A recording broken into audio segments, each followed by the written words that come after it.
बिस्मिल्लाहिर्रहमानिर्रहीम।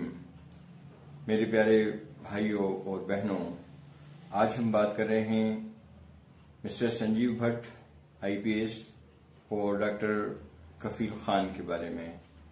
दोनों के बारे में आपको खूब मालूम है कि किस वजह से या किस कारण वो लोग जेलों में हैं। तो मैं सरकार से रिक्वेस्ट करता हूं कि उन दोनों के साथ न्याय किया जाए और उन पे जो गलत इल्जामात लगाए गए हैं रासुका के तहत और क्या क्या वो झूठे हैं।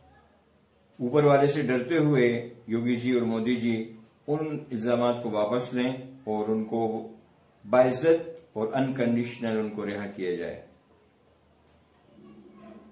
साथ में मैं मोदी जी और योगी जी से ये भी दरखास्त करता हूं कि वो अपने अपोजिशन करने वाले और जो उनके प्रतिरोधी हैं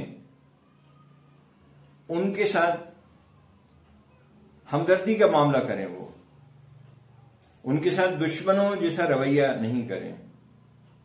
और जो लोग अपोज कर रहे हैं मोदी जी का और योगी जी का, मैं भी उनसे भी दरखास्त करता हूं कि वो लोग उनके साथ दुश्मनों जैसा रवैया नहीं करें। गलतियां सबसे होती हैं कामकाज के दौरान, कुछ जानबूझकर होती हैं और कुछ अनजाने में होती हैं। तो उन गलतियों को बातचीत के जरिए से उसको हल किया जाए। उसको बहुत बड़ा प्रोपेगेंडा या किसी को जलील और बदनाम करने की नीयत से कुछ ना हो। तो मैं पक्ष और विपक्ष दोनों को ये सलाह देता हूं कि दोनों अपनी अपनी नीयतें सही करें और नेक नियति के साथ एक दूसरे को बताएं। मैं जानता हूं कि विपक्ष का काम सिर्फ विपक्ष ही करना है, चाहे वो बात सही हो या नहीं हो। उनका काम अपोज करना है, लेकिन वो oppose for the sake of oppose is not fair. Healthy opposition होना चाहिए, लेकिन उसमें किसी को जलील करना मतलब नहीं होना चाहिए। तो ये मैं दोनों लोगों से दरखास्त करता हूं कि वो लोग इस पर पुनर्विचार करेंगे। दूसरी ये कि हमारे साथ में जो हमारा प्रतिरोधी है या जो हमारा अपोजिशन कर रहा है उसको समझाएं, उसको अपनी आपकी जो गलती है अगर वो सही कह रहा है तो अपनी गलती को तस्लीम कर लें, अपनी गलती को एक्सेप्ट कर लें। गलती को मानना और गलती को मानकर सुधार करना कोई बुरी बात नहीं है, अच्छी बात है। ऊपर वाला देखो कितने नास्तिक लोग हैं इस दुनिया के अंदर जो उसको बुरा भला कहते हैं, यहां तक कि गालियां भी देते हैं, लेकिन कभी वो उनके साथ रिवेंज नहीं लेता। बहुत ही एक्स्ट्रा ऑर्डिनरी कुछ हो जाए जैसे फिरौन था, इस टाइप के लोग हो जाए तो एक अलग बात है। अब्राहा था, तो ये बहुत ही कम केसेस होते हैं इस तरह के, लेकिन वो ज्यादातर मामलों में वो लोगों को छूट दे देता है। अगर वो पकड़ने आ जाए तो दुनिया में कोई एक भी एथिस्ट बाकी नहीं रहेगा। अगर मोदी जी और योगी जैसा उसका एटीट्यूड हो जाए तो एक भी एथिस्ट दुनिया के अंदर बाकी नहीं रहेगा। लेकिन आप देखिए डॉक्टर मिस्टर जावेद अख्तर को, वो एथिस्ट है, नास्तिक हैं, लेकिन ऊपर वाले ने उनको सब कुछ दिया हुआ है। राज्यसभा के मेंबर भी रहे, हिंदुस्तान के बड़े शायर हैं, बड़े लिरिक्स हैं, डायलॉग्स लिखते हैं फिल्मों में। अभी रिसेंटली रिचर्ड एंड डॉकिंस ने उनको एथिस्ट होने पर उनको अवार्ड दिया है। रिचर्ड डॉकिंस जो है वो उसने किताब भी लिखी है गॉड डिलीजन के नाम से, उसने उनको इनाम दिया है। तो मैं ये बता रहा था योगी जी और मोदी जी को कि ऊपर वाला भी अपने अपोजिशन करने वालों को बर्दाश्त करता है, उनके साथ रिवेंज नहीं लेता। अगर वो रिवेंज ले तो एक भी एथिस्ट इस दुनिया में नहीं रहेगा, लेकिन एथिस्ट है, और बल्कि एथिस्ट की एसोसिएशन भी है। तो आपके साथ चाहे वो संजीव भट्ट हो या डॉक्टर कफील हो या जो लोग भी जिनको आपने बंद किया हुआ है, मैं उनके नाम नहीं लूंगा, उनके साथ आप रहम और दया का काम कीजिए। ऊपर वाला आप पर भी दया करेगा।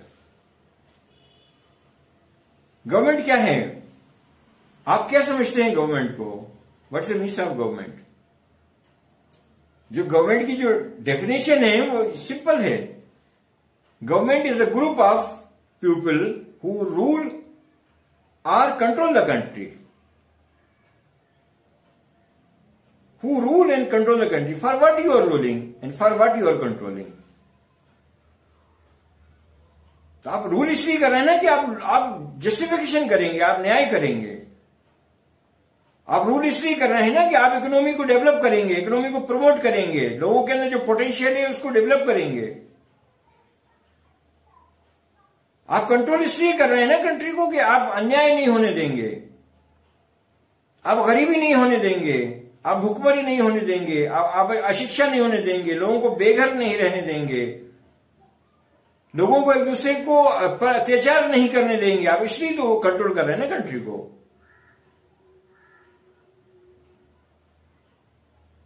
गवर्नमेंट का काम ये है, गवर्नमेंट एक मैनेजमेंट का नाम है।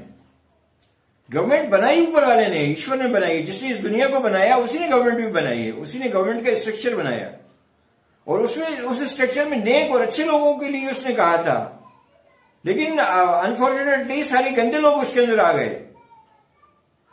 बहुत कम अच्छे लोग हैं हुकूमत के अंदर। तो वो गवर्नमेंट जो है वो मैनेजमेंट का काम करती है, वो मालिक नहीं है। अगर मालिक होती तो आज दुनिया में जितने बड़े बड़े बादशाह गुजरे हैं या रूलर्स गुजरे हैं वो अब इस दुनिया में होते। हिटलर होता अभी यहां पर, लेकिन हिटलर नहीं है, गया।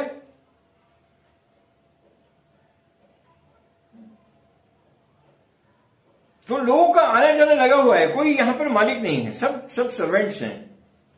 लेकिन एक सर्वेंट अपने आप को मालिक समझ बैठे तो वो मालिक से बगावत है उसकी।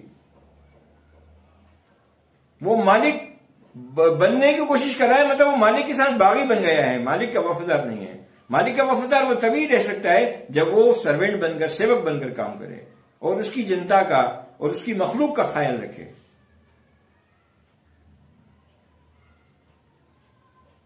कर्नाटका विधानसभा के मेन गेट पर एक स्लोगन लिखा हुआ है, सरकाರದ ಕೆಲಸ ದೇವರು ಕೆಲಸ, सरकाರದ ಕೆಲಸ देवरू ಕೆಲಸ।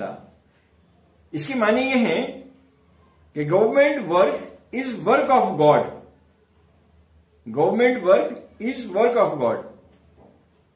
अब आप इससे अंदाज लगाइए कि वो जिसने ये स्लोगन लिखा है कितना प्यारी उसने बात कही है। और ये सच बात है कि ये हुकूमतें ईश्वर का ही प्रतिनिधित्व करती हैं, उसी की नुमाइंदा है ये जनता का नुमाइंदा नहीं है हुकूमतें, ये ऊपर वाले का नुमाइंदा है, या इनको नुमाइंदा ऊपर वाले का होना चाहिए।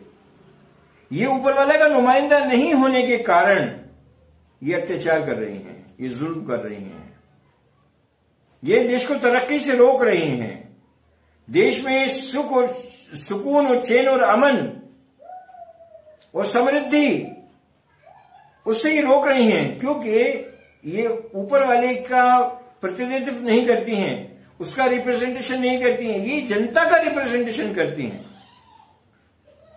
और आप जानते हैं जनता कैसी है। अभी बिहार का इलेक्शन आ रहा है, आपको जनता के बारे में मालूम हो जाएगा कि जनता 500-500 रुपए में, 1000-1000 रुपए में, 5-5 रुपए में अपने वोट बेचती है। ये जनता ऐसी है, वो वोटों का पैसा उनसे ले लेती है और फिर वही जिनको वो जिताकर उसने भेजा था वही भी समझते हैं कि हम तो पैसे खरीद कर वोट खरीद कर लाए, वोट खरीद कर आए हैं, हम तो वही समझते हैं।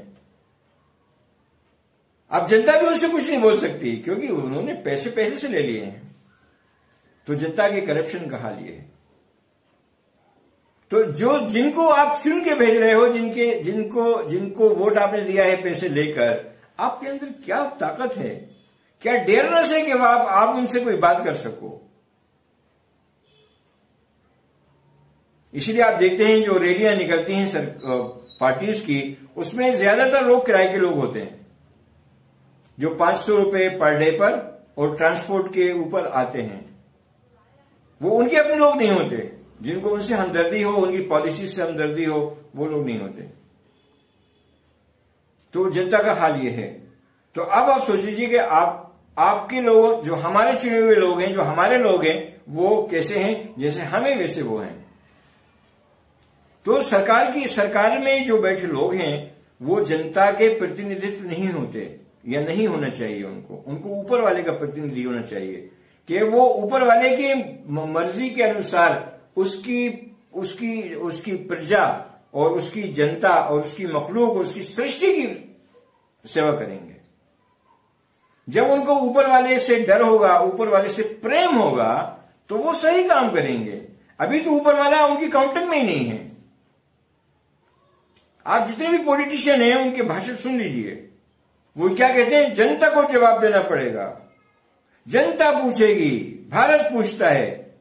कभी कोई नहीं कहता कि ईश्वर पूछता है, ईश्वर को जवाब देना पड़ेगा, ईश्वर देख रहा है। ईश्वर की कोई काउंटिंग नहीं है। हमारी सोसाइटी, हमारी पॉलिटिक्स गॉडलेस हो गई है, ईश्वर रहित हो गई।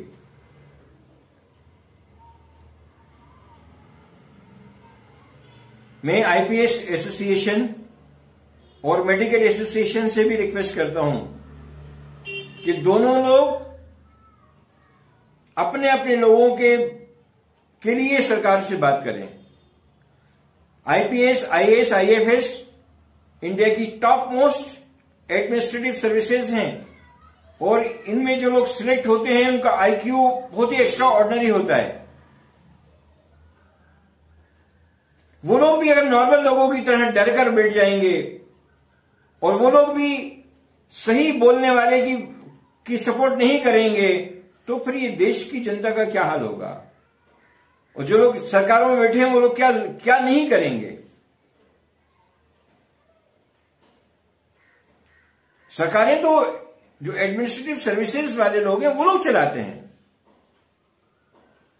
ये पॉलिटिशियन तो ऊपर से दिखते हैं। असल जो सरकार का जो स्ट्रक्चर है वो आईपीएस और आईएफएस और आईएएस लोग चला रहे होते हैं। तो आप लोग संजीव भट्ट के बारे में बात कीजिए गवर्नमेंट से, उनके बीच में, दोनों के बीच में जो डिफरेंसेस हैं उसको दूर कराइए। डॉक्टर कफील के बारे में मेडिकल एसोसिएशन को चाहिए कि वो हेल्थ मिनिस्टर से बात करे, प्राइम मिनिस्टर से बात करे और उनको रिहा किया जाए। आप ऐसे ईमानदार लोगों को सजा देकर आप ईमानदारी को सजा दे रहे हैं। आप आने वाले नए ईमानदार लोगों को रोक रहे हैं। आप बेईमानी को बढ़ावा दे रहे हैं। आप अत्याचार और करप्शन को बढ़ावा दे रहे हैं। मोदी जी और योगी जी, आप समझ नहीं रहे हैं कि आप क्या कर रहे हैं। आपकी नादानियां और आपकी गलतियां इस देश को कितना नुकसान पहुंचा रही हैं, आप उसका अंदाजा नहीं लगा रहे हैं। आप ईमानदारी की कंपनियों को बंद कर रहे हैं। आप बेईमान लोगों को तैयार कर रहे हैं। अब जो भी डॉक्टर होगा और जो भी आईपीएस और आईएफएस होगा, जो भी आईएएस होगा, वो सोचेगा मैं बेईमान बनूंगा तो मेरे सक्सेस है, मैं सुरक्षित रहूंगा और मुझे सब कुछ मिलेगा। अगर ईमानदार बनूंगा तो मेरा हाल भी संजीव भट्ट की तरह होगा और डॉक्टर कफील की तरह होगा। तो देश के अंदर आप बेईमानी को बढ़ावा देके बेईमान लोग ला रहे हैं। आप बेईमान आईपीएस ला रहे हैं, बेईमान आईएएस ला रहे हैं, बेईमान आईएफएस ला रहे हैं, बेईमान डॉक्टर्स ला रहे हैं। आप try to understand what you are doing mister Modi ji and mister Yogi ji. आप इमोशनल हो गए हैं, आपको ईगो हो गई है। प्लीज ऐसा मत करिए। देश हित में अच्छे लोगों को प्रमोट करिए, अच्छे लोगों को आगे बढ़ाइए। अच्छे लोग जब आपके साथ आएंगे तो हमारा देश जल्दी तरक्की करेगा। वो बुरे लोग अगर आपके साथ आएंगे, जैसा आप लेकर आ रहे हो, वीरप्पन की बेटी को आपने वो पार्टी का कुछ बना दिया है, वो सुबोध सिंह जी इंस्पेक्टर के जो कातिल है उसको आपने प्रधानमंत्री योजना का कुछ बना दिया है। आप ऐसे करेंगे तो आप क्या करेंगे?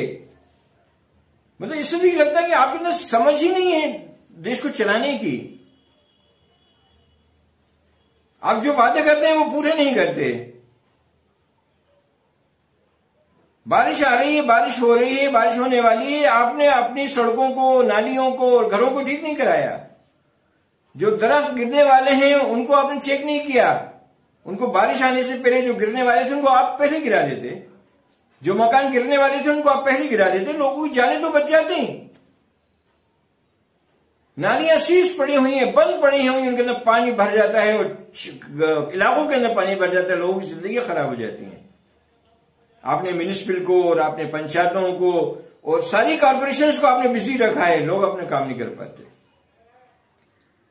कर्मचारियों के अंदर भी पॉलिटिक्स आ गई है, वो भी राजनीतिक हो गए हैं। सरकारी दफ्तरों में ज्यादा समय पार्टियों के बारे में बातचीत में गुजर जाता है। उसमें भी दो ग्रुप बने हुए हैं, कोई कांग्रेस का है, कोई बीजेपी का है। सरकारी कर्मचारी तो निष्पक्ष होता है, वो किसी पार्टी का नहीं होता, उसको काम से काम होता है। वो लोग काम नहीं कर पा रहे हैं, देश में काम नहीं हो रहा है। नालियां भरी पड़ी हुई हैं, गांवों के अंदर, शहरों में, मोहल्लों में पानी भर जाता है। तो प्लीज जिसका जो काम है उसको वो काम पर लगाइए, उससे वो काम करवाइए, वो काम करिए।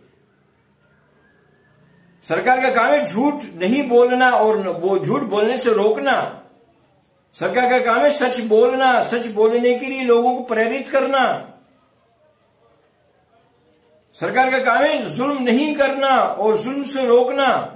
सरकार का काम है इंसाफ करना और इंसाफ कायम करने की कोशिश करना, लोगों को इंसाफ के लिए बोलना।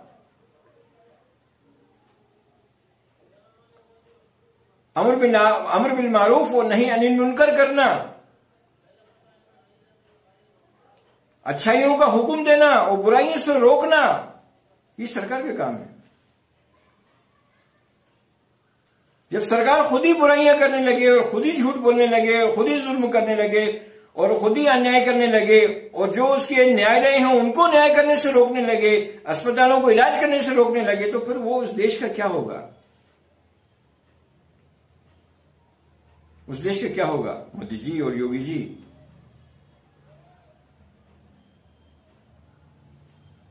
आप प्लीज रिफॉर्म कीजिए अपने आप को, प्लीज रिफॉर्म कीजिए। मैं आपका एक हमदर्द होने की हिस्से से बात कर रहा हूं। मुझे आपसे कोई दुश्मनी नहीं है। आप इंसान हैं, इंसान होने के नाते आपसे मुझे हमदर्दी है। मैं आपका हितैषी हूं, मैं आपका दुश्मन नहीं हूं। मैं चाहता हूं कि आप सुधर जाएं और आप ईश्वर भक्त बन जाएं, आप ईश्वरवादी बन जाएं। आप राष्ट्रवाद को छोड़ दीजिए, राष्ट्रभक्ति छोड़ दीजिए। ये झूठ है, ये धोखा है, ये छल है और ये कपट है।